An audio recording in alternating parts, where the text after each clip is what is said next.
Good evening, how are you? Good. Don't worry, I've never heard of me either.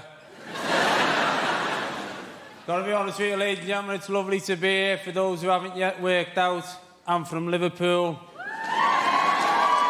Yeah. It just shows the BBC's commitment to ethnic diversity. They could have put me on anywhere, but they thought, no, let's throw them in Manchester and see what happens.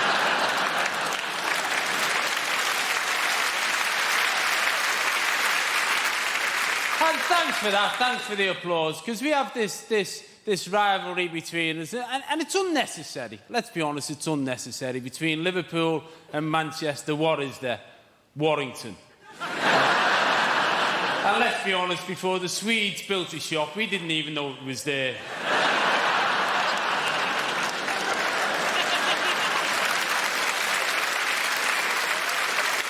And when the Swedes built the shop, they realised the problems they had. They thought, we're going to build a shop in Warrington. These people are half-breeds from Liverpool and Manchester.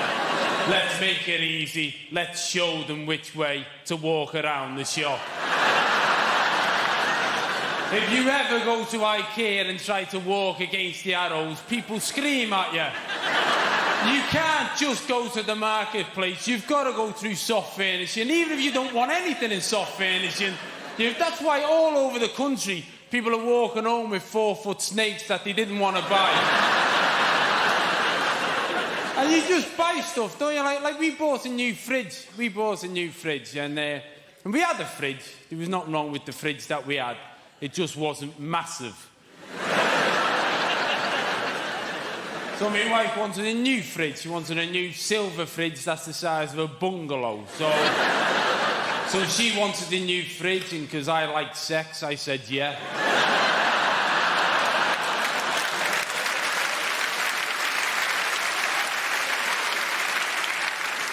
And we got this fridge, and the best thing about this fridge, the big selling point about this fridge, is that you can get instant cold water direct from the fridge, which is, I've got to be honest, that hasn't half changed our lives. Because what we've decided to do is to put the fridge in the kitchen next to the sink. I'm probably saving myself a yard of walking every day.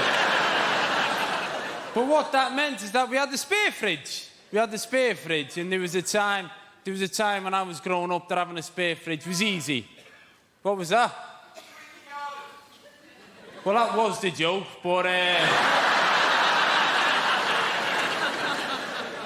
obviously I didn't know I was in a double act.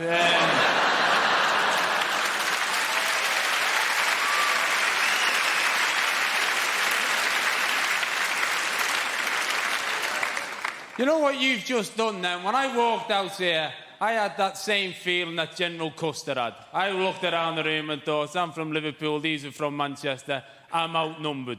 But you've managed to put them all on my side. Thanks for that.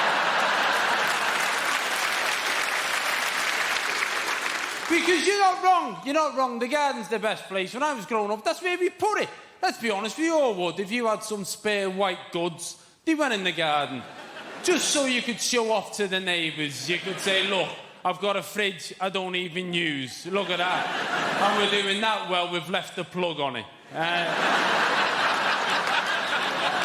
how you used to show off. But you don't now. You can't do that now. It's not acceptable. And you know, kids don't play with fridges in the same way we used to play with fridges. You know, it's not acceptable. In fact, my kids wouldn't know what to do with the fridge in the garden. They wouldn't see it like the adventure that I saw it. You know, my kids, to be honest with you, are posh kids. My kids are posh, spoilt, middle class. My kids are the kids I used to throw stones at, to be honest. And there's some mornings where they're going to the posh schools with the posh satchels. I forget, I'm going, bits off. Sorry, son. You've dropped your lunchbox there, all your couscouses fell out. So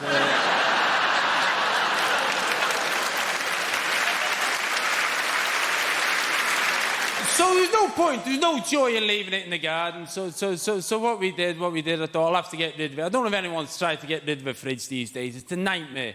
But I don't know if you're aware of this fact. that if you're from Liverpool, by law, someone in your family has to have a van.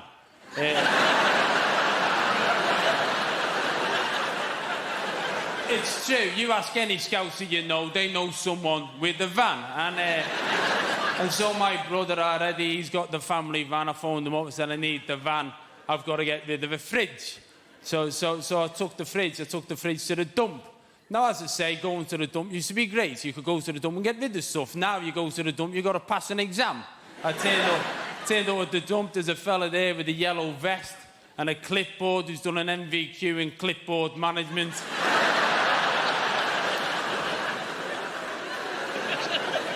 I turn up at the dump. He said, what have you got? I said, rubbish. And he said, well, what's in the back? I said, the fridge.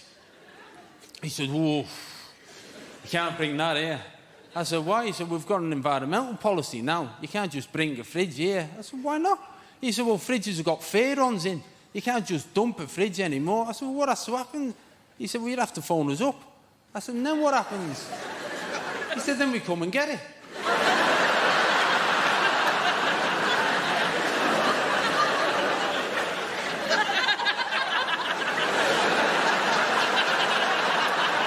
I said, who do I ring? I'm not, this is true, this. I said, who do I ring? And he gave me a number. I'm sat in the van, I got my phone out. I pressed the number.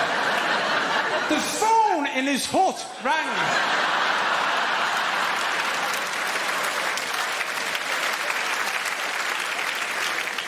He went to the hut, he answered the phone, he said, hello? I said, I've got a fridge. He said, where are you? I said, I'm outside, dickhead.